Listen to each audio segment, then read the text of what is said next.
Let him cook. Here's how Apple's CEO Mollified Trump. Apple's CEO Tim Cook has extended an olive branch to U.S. President Donald Trump with a gift, a piece of Kentucky-made Corning glass mounted on 24-karat Utah gold.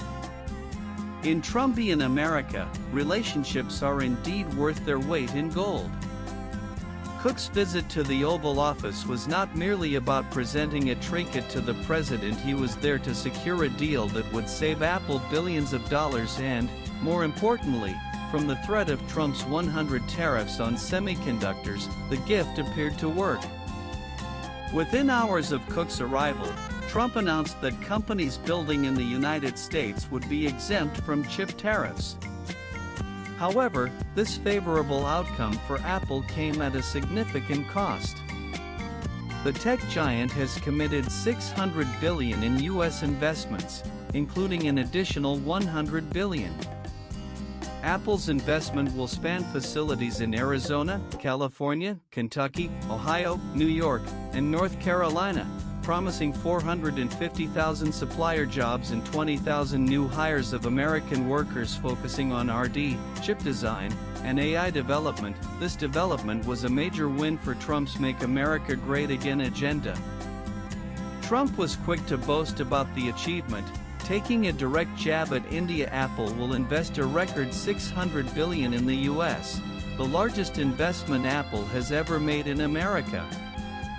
As you all know, Apple has been an investor in other countries, I wouldn't say which ones, but a couple, and they are now coming home. Ever since Trump's first tenure, Tim Cook has been one of the few tech CEOs maintaining a hands-on approach with him. Cook's latest investment acts as a billion-dollar insurance policy with Trump, reflected in the numbers.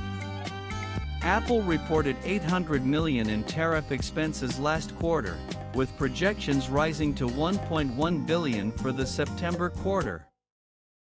Thanks to Cook's diplomacy, he has saved Apple a considerable fortune. Notably, Cook has skillfully navigated Trump's primary demand that Apple move all manufacturing to U.S. shores. Trump stated, "The whole thing is set up in other places. Hopefully, we will incentivize them to move completely to the U.S. in future." For Tim Cook, previously criticized by Trump for making in India, this has been a delicate balancing act, starting with diversifying away from China. The stakes are now higher because Apple sources a majority of its US-bound iPhones from India, which faces a 50% tariff.